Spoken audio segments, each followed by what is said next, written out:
Ladies and gentlemen, boys and girls, good afternoon, or good evening as the case may be. By the way, you notice I said boys and girls. Yes, you the did. The kids love us. Absolutely. Yeah. I understand there's some Bill and Dwayne clubs taking place, and the kids are really into our show.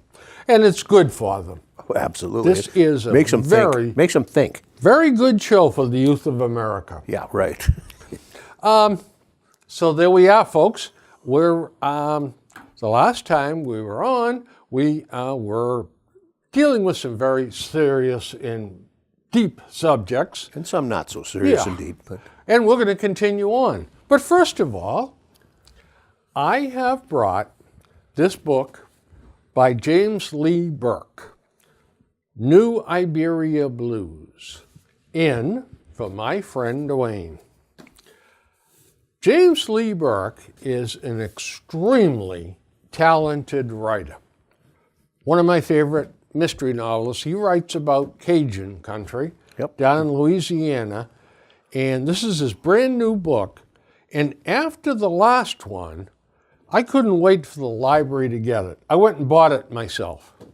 And I'll tell you, I'm not the least bit disappointed. It is a dandy read. And for any of you that want to borrow it from me, when Dwayne has finished it, I'll be more than happy to loan it to you. Because I really and truly want to see Norfolk people read more and enjoy it more. And I have also got a large collection of books that I will lend out to people. He is literally a library. Yeah. And I got my favorite authors. And if you like mystery novels, pick up the phone and call me. I may surprise you with how many books I got. I'm new to this book, or this author, because I never read much for fiction, except for a couple authors. And Bill taught me into reading one of these. He's got the ability to describe the settings. So he does what I think every author should be able to do when they write fiction, is to set you into the scene. You can visually see what he's talking about, just the way he describes the scene, the surroundings and the tension and I found even I could feel the swamps and the bayous. The bayous, I spent a fair amount of time in Louisiana, and for a very, very good reason. An awful lot of business down there for us. Mm-hmm. And so I found myself going down there often. I love Louisiana. I love the people. Long as you don't pretend you're a hoity-toity better than them. Yeah, don't go in there. Don't go down there with a Yankee attitude. No. You'll find they're a heck of a good bunch of people. And I enjoyed myself down there. And the cooking is unbelievable. Yep. Shrimp etouffee has got to be my all-time favorite. My word. All right. All right. Well, with that done with, I'll take my book over here so I don't. There you go. I read a couple of columns of silly things that happen. One of them's in the Herald each week. There's a couple of things in here, 3 or 4 of them. Unbelievable. The people can be this stupid. That goes without saying. The first one's the best one. A woman thought she saw signs that there was a ghost in her Greensboro, North Carolina apartment. But it turned out to be a man who was hiding in her closet trying on her clothes. Oh, boy. He doesn't have any problems. It probably would have been better if it was a ghost. A man, this guy, I'll bet you this guy's a Harvard grad. A man stole a $12,000 diamond ring from a pawn shop in Portland, Oregon, and then returned 24 hours later and tried to sell it to them. Yeah, oh yeah. Staffers recognized the man and called the police. Yep.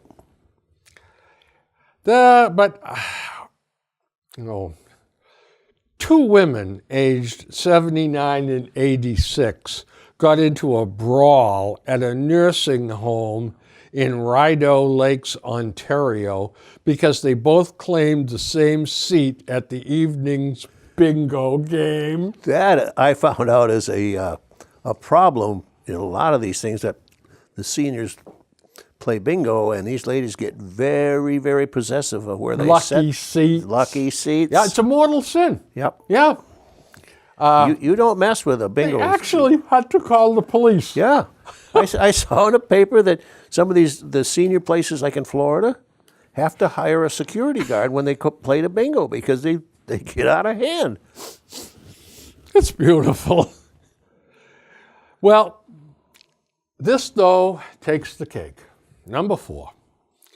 At his wedding reception at a country club in Northampton Valley, Pennsylvania, the groom propositioned a teenage waitress. Oh, boy. And when she refused his advance, followed her into the ladies' room and groped her. Someone later called the cops because he was pushing and punching people, and he attacked the officers who came to take him away. His bride could not be reached for comment. I bet she had some comments, though, to him. Do you think there might have been some adult beverages involved in that? Quite a bit. Yeah. Well, in New York City, a lady in the Bronx went to her favorite Jamaican restaurant, and she wanted to get a beef patty. Well, she was very, very upset when the restaurant said they had ran out of patty. So she left and came back to the restaurant with a bat. The video shows a woman bashing in 2 windows. The video shows a woman dressed in black and white with matching sneakers swinging a multicolored aluminum bat as bystanders tried to stop her before she walked away. The back home restaurant in the Morrisania neighborhood is a simple, affordable spot that offers Jamaican specialties like curry goat and oxtail. Now, so as a public service, folks, here's a picture of the lady with the bat. If anyone recognizes this woman, please call your local police department and tip them off. Don't let her find out your name, though. By the way, does that look like Thelma to you? Oh, yes, it does. I wonder if Thelma's been down in the Bronx. We'll have to check. All right, we're going to have to we'll have to put our staff on this. That's right. All right. By the way, the investigation I forgot about that one. in Washington of the encounter between Covington Catholic High School and Native American activists at the Lincoln Memorial last month was the results of the investigation were that the kids were totally free and clear. They did nothing wrong at all. Somebody owes those individuals some compensation and some sincere apologies. And that's exactly right. And there is another story, and I don't know whether I have it with me or not. It's not important, but it says the young lad is suing the television station that clipped that tape. Bill, I'm not much for, and I don't like people suing other people over a lot of things, but in this case, I'd sue the school, too, that kicked them out. Yeah.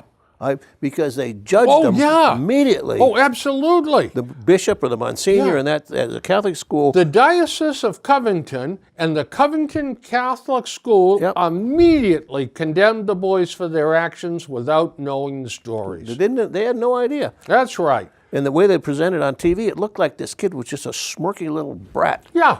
going up next to this Indian guy with a drum.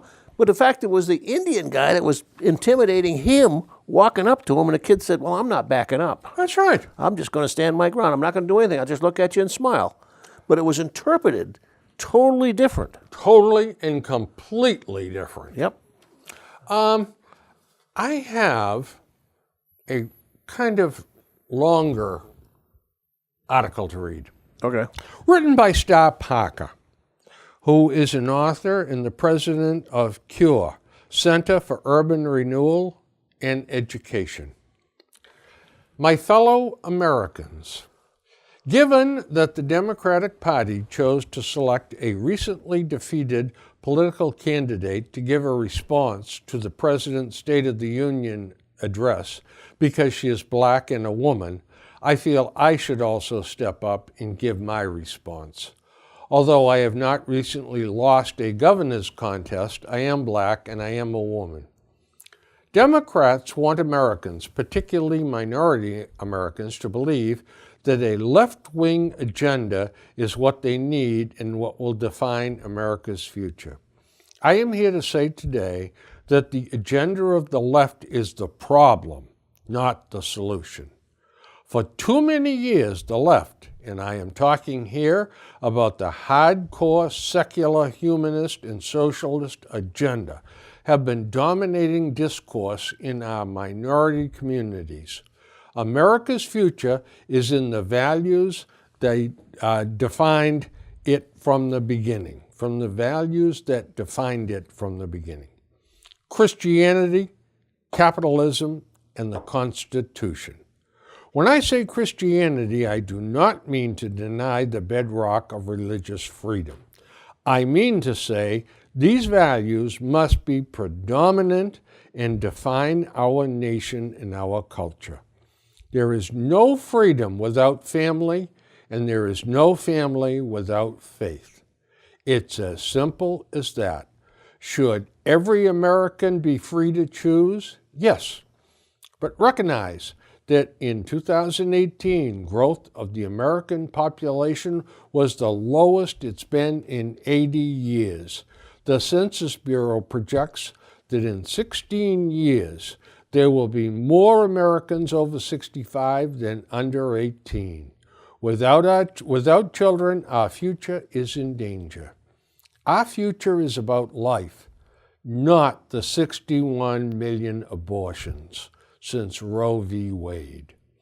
The effect of the left's agenda on our black communities has been devastating.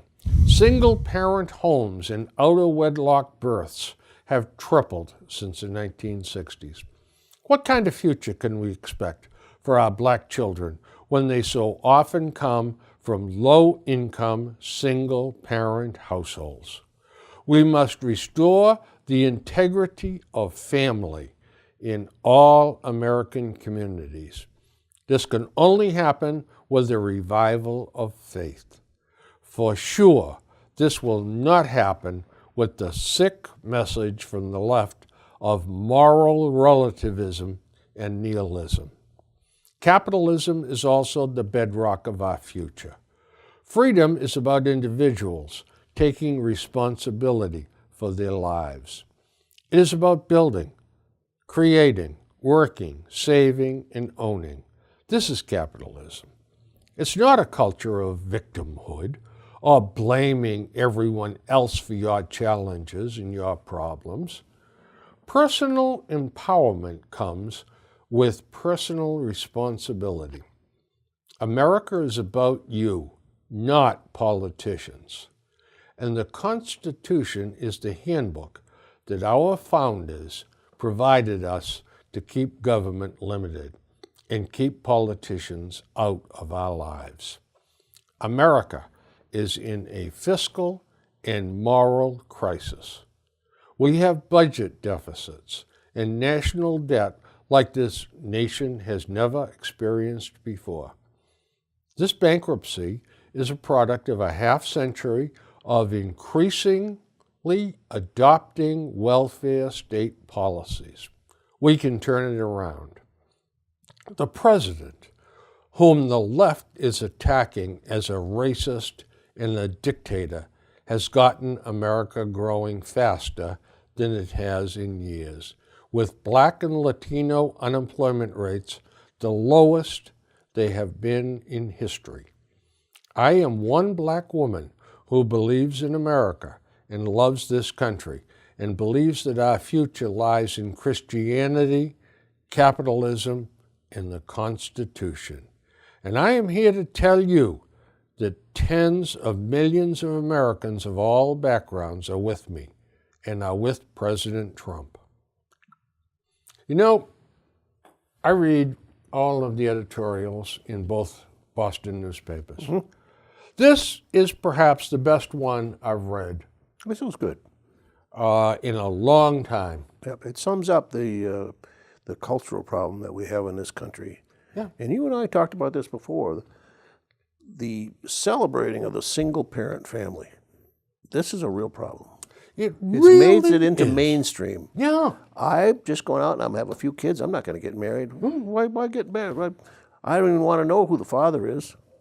This radical feminism. Yeah. I am woman, hear me roar. That's right. And then to hear them say, you know, I can raise a child by myself better than if I had a husband. We saw this not true. Years and years ago start pretty much in the Black community. Yep. There were fatherless families where the father wasn't around or deserted or just wasn't even in the picture. And as the time went on, as these kids started to get into bigger kids, teenagers and adults, say what you want, their crime rate started going higher and higher and higher. The murder rate going up. They can't find a job. And they got no guidance. No self-esteem. No self-esteem. No confidence to go out and better themselves. What the devil are they going to do? Became susceptible to every no good nick that came along, drug dealers, etc. And whatever they told them, they accepted. Yeah. Gangs became their family. Yeah. And this is what we got. And when you take God out of the equation, you're making a big mistake, in my estimation. A big mistake. Yep. And to blame capitalism for your problems. Look, there isn't a country in the world where Blacks and Hispanics can go and start a business on their own and prosper and work hard and become an important member of the community. There is no place else on the face of this earth that it can happen the way it happens in this country. And for them to turn and criticize capitalism for sucking the lifeblood out of them is unbelievable. It's absurd. It is absurd. Totally and completely absurd. And I'll tell you what, boy, I'll tell you, you know, the state of New York passed an all-encompassing abortion bill. Yep. Now, as the baby is in the birth canal, coming out, the doctor can kill it. Yeah, that's absurd. That is just... And when it passed the Senate, I think, in New York, they stood and gave it a standing ovation. The babies, unborn babies, the safest place in the world for them is their mother's womb, except in New York and Massachusetts. It's a dangerous place to be. Yeah. I never understood that whole problem because, particularly, I'm not a native here. Yeah. And when I saw things that go on in this state, I just couldn't believe it. It's like everything was one end fighting with the other end. You had almost a adoration for the Kennedys and Ted Kennedy God, Ted Kennedy could get elected for anything he wanted. Chappaquiddick, after that, it didn't matter. He still got elected. He was one of the biggest abortionist advocates in the country. Oh, yeah. And you got a state we are the second most Catholic state, right after New Jersey. Rhode Island's in there, too. Rhode Island, yeah, right up there, too. But yet, we got people like Ted Kennedy, who are advocate of abortion against the principles of so many of the voters, but yet they'll go to the polls and they voted for this guy over and over. On Sunday, they'd go to church and they'd hear their minister or their priest, or go to a temple on Friday and hear the rabbi was against the prohibition or abortion, and yet come Tuesday, they'd vote for Ted Kennedy. Don't you people listen to anything here? No. Don't you understand anything? No, you worship at the temple of Kennedy. And then you complain about the abortion. Well, you just elected a guy that's the biggest advocate of you could. But did you ever listen to Ted Kennedy? Oh, a woman should have a right to choose, la, la, la, la, la. Of course, I would never have an abortion in my family. No, of course not. That was always the sop towards his being Catholic. I would never do it. But his family had one of his sisters had a lobotomy. Yep. Oh, yeah. They forgot all of that. Oh, yeah, that's, you know what? It's listen to me and do what I do, but don't, or do what I say. Yeah. Yeah, but don't do what I do, because I'm going to do as I damn well please. That's right. Yeah. That's I never understood the mentality of stuff like that here. It is, it's the same idea, I think, as Lemmings. Oh, I think so too. The Lemmings, the leaders in the bunch go off the cliff, and every one of the rest of them follow them. Follow right along. Yeah. One of the things with the Kennedy mystique, as it were, is that everybody loved it, and it was wonderful. Aren't they wonderful people? But no one ever scratched beneath the surface and see what was under there. and That's right. and look at what was under there. And it's just incredible. And Bobby Kennedy, it was just as bad as Jack. Ted, the father. Yeah. I mean, he was a bootlegger. Yeah, and he also one of his girlfriends was Gloria Swanson, a well-known movie actress. It would have been interesting today with the Me Too movement how they would have treated the Kennedys. Well, would they have come after them like they do today after I think celebrities? The Me Too movement's very careful who they go after today. I think so too. A lot of people get a free ride. Yeah. Oh yeah. Absolutely. But I tell you, I got some other stuff in here that is kind of involved, but I got a lot of good stuff in here. Well, you look for that. Yeah, go ahead. I want to talk about the Green New Deal. Oh boy, I got that in there. You got in there too? Yeah. You're gonna. I got some numbers. Go ahead, man. This thing is the dumbest thing I think I've ever come across, and that's saying something. This thing was sponsored or thought up by a woman named Ocasio. Cortez. And she's got the middle name I can't pronounce. So what it was is that this Green New Deal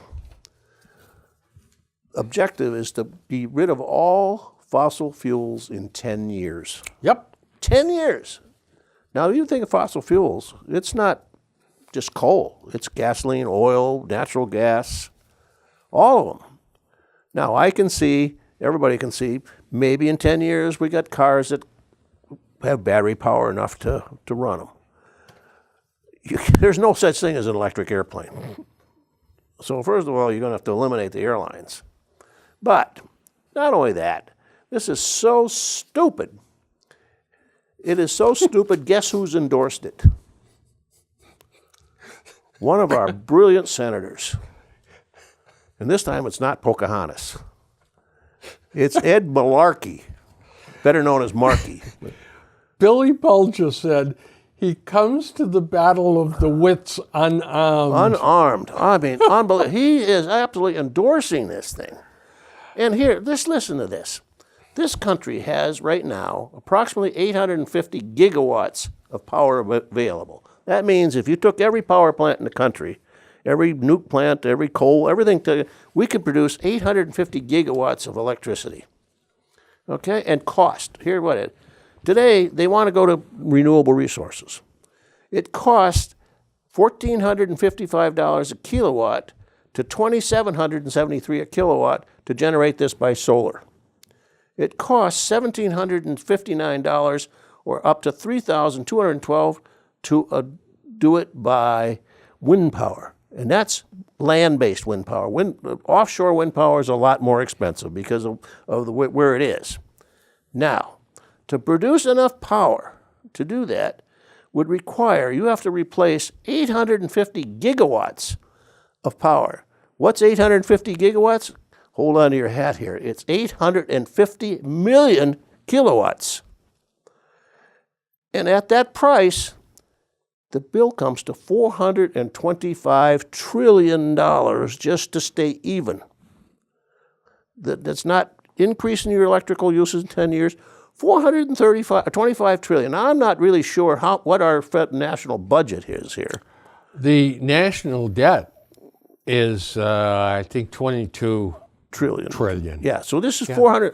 I think our national budget is like $3 or $4 trillion a year. Yeah, 4 trillion. And this is 425 trillion. 100 times just the to generate budget. the electricity. So where's the tax money? Where's it's the worse. money come from? It's worse. This is assuming that they're going to come up with some miracle machine that will produce it for $500 kilowatt instead of $2,000 or $3,000 kilowatt. So it's even more blown out of proportion. This is what you got Ed Malarkey saying, oh, I agree, that's a good idea. That's why the Republicans saying, let's take a vote. Let's see you commit to it now and vote for it. It's so stupid. You'll look so damn dumb doing this. It's just absurd. Also, let's take another thing they're all in favor of. No more airline travel in 10 years. Because you can't. You can't use fossil fuels. That's right. I have never seen Now, a solar-powered plane yet. If we stop airline travel, how are we going to get to Europe or South America? Any place. Or Japan? Yep. Now, is the rest of the world going to fall No, into that's place the other too? thing. Oh, my, no? No. Oh, dear. Well, this is certainly quite a web we're weaving here.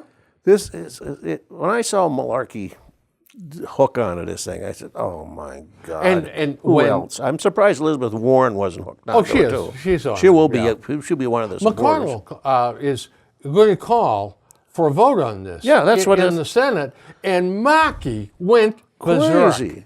Well, we shouldn't have to vote on it. Yeah. It's because you don't believe in global warming. Yeah. He turned around and made it some other issue. God, where do we get these people, Jim? Well, you know what? Don't we Bay Staters deserve better? Amen. Well, no. Actually, because we vote for these people, and we continue to reelect them regardless of my their grandmother used to say, be careful what you wish for, you might get it. That's the right. same thing with election. Be careful who you vote for, they just might get elected. Mm-hmm. Yep. Doctoring a resume? So it's done all the time. No big deal. Oh, so we shouldn't condemn Lizzie for that. But to ride on the coattails of those who barbarically suffered as if their shed blood, slaughter, starvation, forced relocation meant nothing more to you than a get-out-of-jail-free card to facilitate career advancement is anathema to common decency. Yep. In other words, how can she look in the mirror after doing this? And she did it purposely. Yeah, it's these kind of things that when you hear this new Green Deal, just cringe because it is one of the dumbest things they've ever come up with. I'm waiting for my relatives in the Midwest to say, who is Markey? How did he get elected? I said, He was a rep from the North Shore, and he just kept his head down and said little or nothing Yeah, for years, and then just He's fell never lived. I into guess he's it. really never lived in the state. He uses his mother He's residence. He's got a residence down Washington. Yeah, he lives in Washington. He's got uses his mother residence Yep. to establish a residency here. It's amazing. Things you should know about fentanyl. Side effects include drowsiness, confusion, constipation, nausea, difficulty concentrating, and unconsciousness. Well, I've got all those symptoms, and I don't take fentanyl. I had fentanyl once. Oh, did you? I had a colonoscopy, and they used the fentanyl as a anesthetic or anesthesia, and they do use it surgically. Yeah. That's where it came from, and it was great. I mean, it was really effective. Yeah, but all of us have had the colonostomies. They used to use they put you in a twilight zone. You weren't quite out, you weren't quite awake. It was kind of like dreamy My type. first two were like that. Yeah. And now the last time I went, and he said, no, he says, we don't do that anymore. He says, we use Put you out. Put your fentanyl. He said, it's going to pick you right out. You will completely go out. He says, but there's no side effects. You don't feel groggy. You won't feel sick or anything. Oh, I know. I went, bonk. Yep. And then they said, Mr. Crane, wake up. Yeah, me too. It 2 seconds or 3 seconds, and I got it. Bang! It was gone, and I woke up like I had 8 hours of restful sleep. I really felt good. And they said, "Well, that's the fentanyl. That's what it was supposed to have been used for." Yeah, right. But it got down to Well, I guess when you're having surgery, if there's pain involved, they give you fentanyl to control that pain during surgery. During surgery, Yeah. Today's horoscope for me is interesting. I'm afraid to read those. This one here, there are many items in the new vernacular that older people will despise. Something to consider before uttering nonchalantly, no problem, or let's grab dinner. Why use upsetting words when there are other options? Do any of these new words upset you? Because you may find this hard to believe, but some of them upset me. You mean like no problem? Don't worry about it. Yeah, well, the one that gets my goat, my wife and I go out to dinner. Yep. Okay, guys, is this table here all right? I'll be back with the menu in a moment, guys. Have you guys decided what you're going to have? Yeah. And, I've pointed out a couple of times, have you noticed that my wife is not a guy, she's a female? Yeah, women tend today to refer to each other as guys. And they look at me like I'm an axe murderer. My wife rallies right to my defense. Can't you ever shut up? I think we're married to the same woman. Yeah. But at the same token, if the feminist side, if they get referred to guys, they'd be madder than hell. Oh, yeah. Oh, yeah. Yeah. Man, I don't know. Hey, here's an interesting thing. We'll work on this because this is going to be a real tough one to figure out, okay? Okay. Hike in unwanted sexual contact at military schools scene. Well, help me with something. Okay. So it used to be before that a young lady went to the Army's military academy at West Point, and she and 3 others. And they lived in a separate little facility. Yeah. Well, this sexuality wasn't a problem. But when you've got 240 females, and they live in the same barracks with 1,000 horn dogs, Yep. gee, do you think, the hormones in 19, 20, and 21 years olders rush from time to time? Yeah. Even in the cadets where I don't know if you've had much dealings with cadets. I mean, our audience, but they are the cream of the crop. Yeah. They're academically superior, personality superior. They are mature for their age, but they're still young people. They still get exercise things that they shouldn't do once in a while. But overall, they are better than what you find in a college dorm. That's an animal house. Yeah. Mostly, but even today, everybody's so sensitive about everything. Yeah. Oh, he touched my butt. Or he said something. Yeah. Well, he bumped into you. What the heck is he supposed to do? Turn invisible? You know. But we fail to understand it, or we don't want to understand it. Yeah. But the most important drive in life is the drive to survive, life itself. The second, it seems to me, is sex. I don't think there's a stronger drive. No, probably. Other than no, that, of course than not. sex. So to say, oh, gee, unwanted sexual contact at a military school is rising, when you take them and toss them in a blender to live together.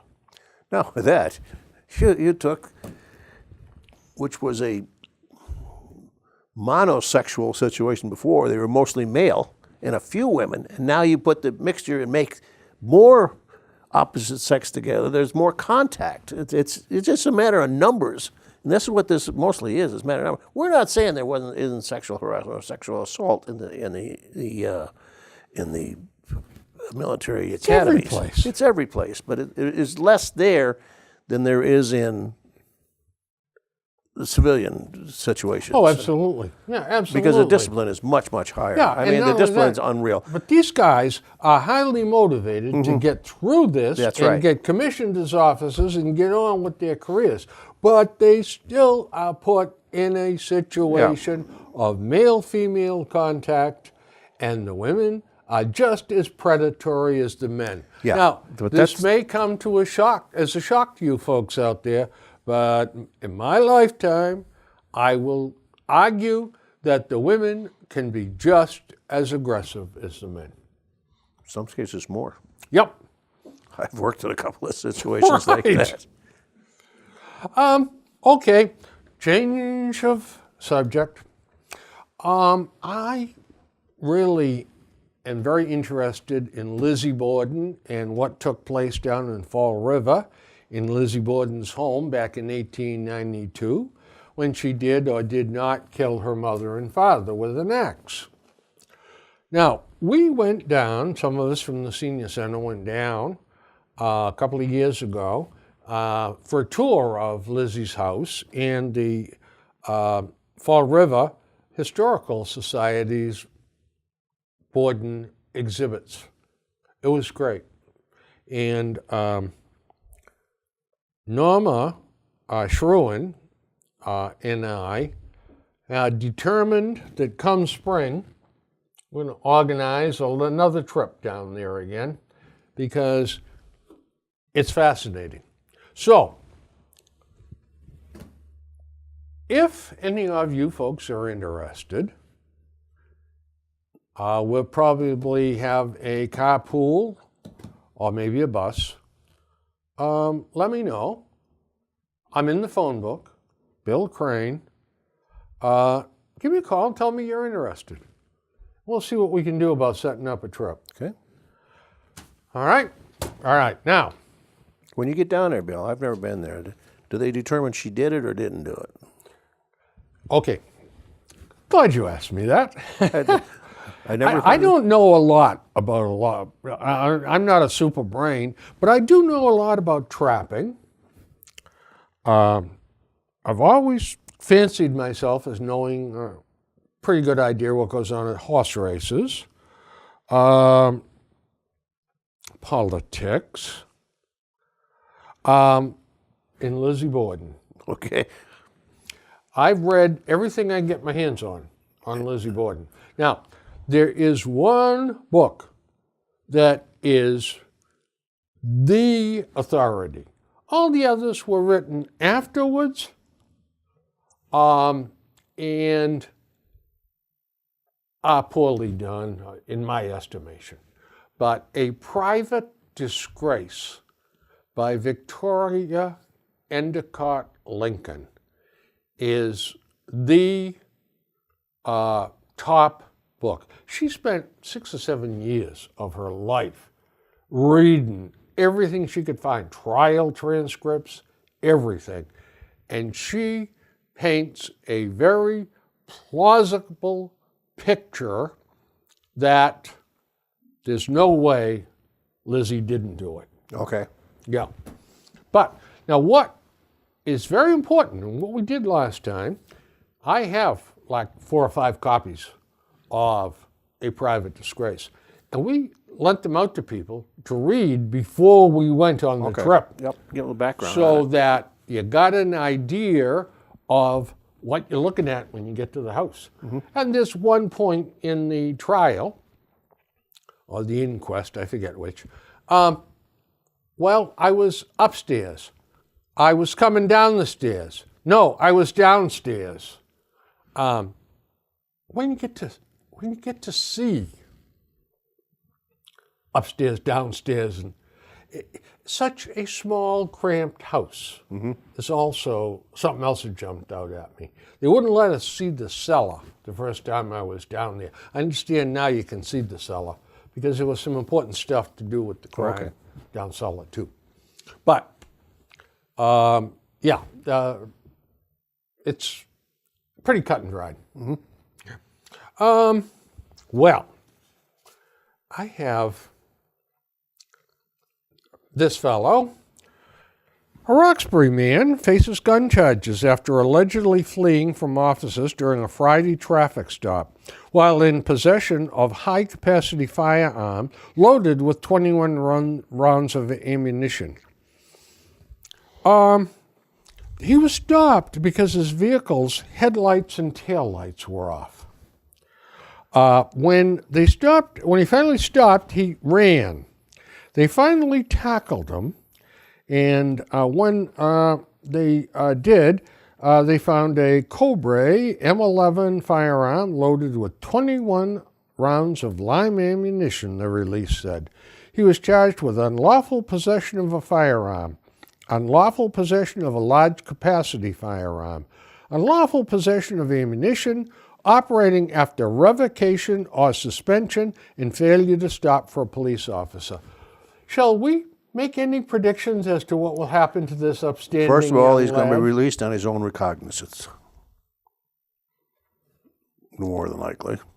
Yeah, they don't say that. And second of all, well, I'm just predicting. Yeah, I know. Yeah. They're going to let him go on his own recognizance. And second of all, they're going to give him probation, and he'll walk. Yeah. Unless he does not show up for the trial. Then there'll be a warrant issue. And then they'll arrest him, bring him in, and say you were a bad boy. Now we're going to hold you until the trial, and then they'll put him on probation. Then they'll put him on probation. Yeah. Okay. All right. Now, I'm interested in this. Who am I? Is this going to be a test? Yep. Oh, I'm not good at that. Oh, boy. So far, he's on vacation. So far, I have confined myself to 3 detective stories and a book on Latin America. What a comfort to get away from the damn newspapers. I wish I had enough money to start a newspaper, confined to news, without interpretation, coloration, twisting, or downright lying. I think it would be a financial success. Who said that? I have the guess, Ben Franklin. Franklin Delano Roosevelt. Well, I was too early. Yeah. He saw this back in 1937, or 6 or 7. Why can't we see that now? You know, President Trump can with fake news. yeah, I can, and you can with the Globe. I've often thought of that with the Boston Globe.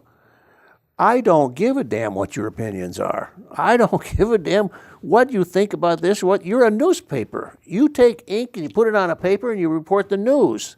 You're Exactly. Why are you meddling in what you think about this item or that item or that? One of the great lines that I used back when I was writing for the Boomerang was about Katie Couric, the newscaster. Yep. And everybody says, "Oh, what's Katie Couric wearing tonight?" Yeah. Or, What? "Wow, look at the legs," and all of that. And I wrote, all I want from a newscaster is clear diction, Yep. good pronunciation, a nice level voice, well modulated, and I don't give a damn if she wears ski pants. No, just give me a fair representation of the Exactly. facts and be done That's with it. it. How hard is Now, this? this is not a plug, but I'm pleasantly surprised. I'm on the verge of probably dropping the Globe. First of all, it's $65 a month. But number two is that I'm really tired of their editorial stances. Now, I do like brutal. some of the things. I do like their investigative things that they get into, but they never follow up with it. That irritates me because you don't know what's going to happen afterwards. But I have been turned on lately to the Wall Street Journal.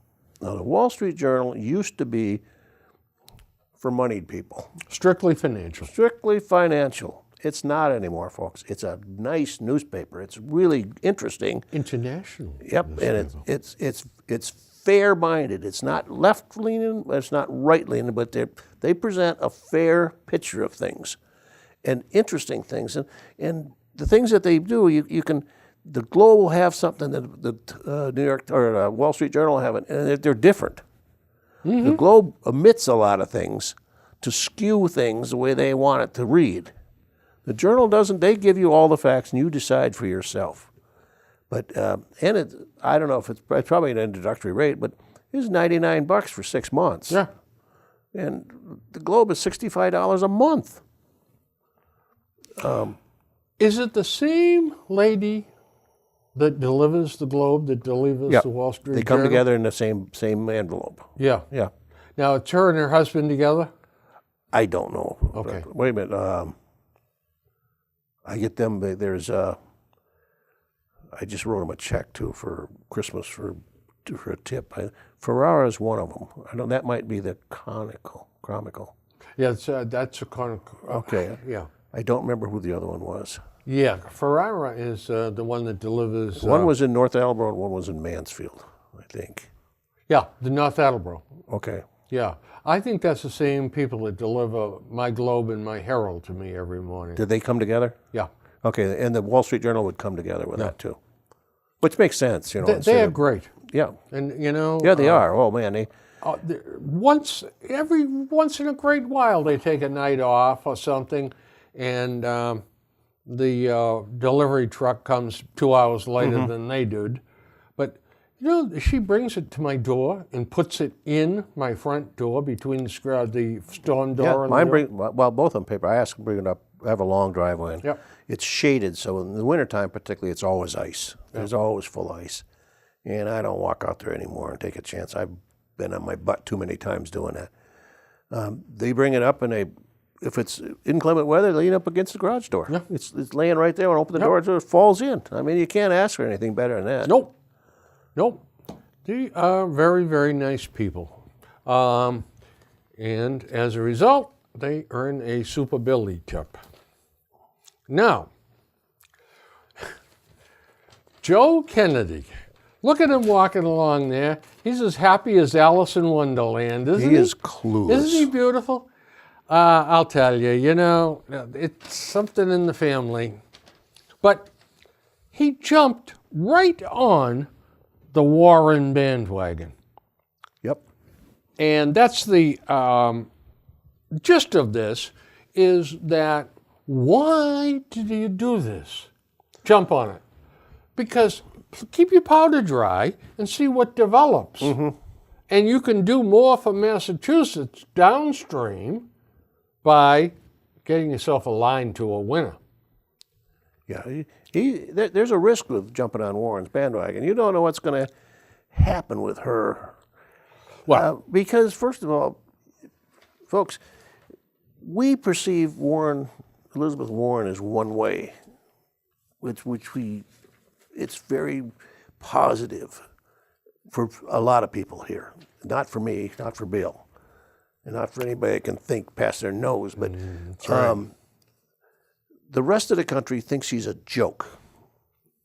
She is a absolute joke. They said she's just unbelievable that you would endorse somebody like that, and to hook yourself onto her wagon might be very dangerous. You know, I mean, it's like going to a dance and dancing with a lovely lady, and at the end of the dance say, "Will you marry me?" Oh yeah, exactly. Yeah, I mean, even this thing with the Indian thing, she told us over and over, my grandmother told me that's why it was, and I have never ever claimed it.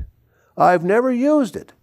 Then a week ago, don't they find out where she registered for what? Some thing in Texas? The Bar Association in Texas. She lists under a race, American Indian. Yeah. She wrote it out with her own hand, and presented it to them. But yet she told everybody, I would never do that. And signed it on the bottom in her own hand. There's more things out there that's going to come up. Oh, yeah. This is going to bite her a few more times. Listen, you know what, Joe? Okay? You've picked a loser. Yeah. She has limited appeal, and she's lied about her background. She will not go to a live town meeting and take live questions. No, she's afraid it's going to be brought up. That's right. So what they do is they pack the Democrats in there, the Democratic Town Committee or city, whatever it is. They pack it with them, and they give them the questions to ask her. That's right. These are not spontaneous. It's like a mother coming home with a worm and stuffing it down a baby bird's throat. Bird. I mean, Mr. Kennedy ought to be damn thankful that by accident of birth, he became a Kennedy. He's got a cake job. He's got a lot of money. He's got the world on a string right now. Just enjoy it. Do your job and shut up. Unbelievable. I mean, I don't know. And you wonder who advises him. Oh, yeah. I don't know where that comes from. Well, here's I one. actually think that some of these people use him because I don't think he's too smart to know he's being used. Yeah, I don't believe he's any Mensa member. Did we talk about this last time? I don't know whether we did or not about the wrong man that had his life support being pulled. No. Okay. We're down to 3. All right. Well, we'll wind it up with this, folks. Okay. Another story about the Bronx. Oh, geez. St. Barnabas Hospital. She was told her brother was dying, so Cheryl Powell rushed to the hospital. The prognosis was bad, Powell was told. She claims in a recently filed lawsuit her brother, Frederick Williams, was unconscious from an apparent drug overdose and had suffered severe brain damage. Doctors didn't believe he was going to make it, and she said she was told. When it became clear 2 weeks later that he was not going to recover, the lawsuit says, Powell gave permission to St. Barnabas to withdraw life support from the man she believed was her brother. Only there was one big problem, according to the lawsuit. He wasn't. Instead, the lawsuit claims it was another 40-year-old man named Freddie Clarence Williams. Now Powell is suing St. Barnabas Hospital and seeking unspecified damages after discovering her brother is still alive and that she signed off on the death of a stranger, according to the lawsuit filed in Bronx Supreme Court this month, which was first reported Sunday by the New York Post. The hospital had mixed up 2 men with similar names, the suit claims. Now, Couldn't she look at him and say that, no, that's not my brother? Yeah. Or hadn't she seen him for 12 years or something? There's more to the story. When I saw that, I ka-ching, ka-ching, let the cash register ring. Yeah, I just find this to be, and if this is really a mistake by the hospital. Yeah, it's inexcusable there. Listen, they better get their insurance company on the line. We're down to one. Okay. Well, folks, we're down to 1 minute. You hear me say that because I can see the control room and they give us how many times we've got left. And I get a camera in my way. There you go. So anyway, folks, we still got a lot to go through and a lot of things to discuss. And I left the big stuff towards the end. So well, it's another reason to come back. That's it. We certainly have a good place to start. They won't lock us out then, and say, you guys are not coming back in here. Oh, man. Well, folks, listen. Thanks for tuning in. Thanks for being with us. We really appreciate it. And we will see you next time. And anybody that's interested in Lizzie Borden, by all means, give me a holler, and we'll talk about getting together. And think spring. We got to get rid of this winter. You know, this has been the craziest. I looked at the 10-day forecast. Yeah. Oh, yeah, I saw that. It's with nothing doing. Hopefully we get into March and it's going to be all right. We're not going to get, well, if you do get a snowstorm in March, it usually doesn't last. Right. All right, folks, that's it. Yeah. Good night, or good afternoon, or whatever.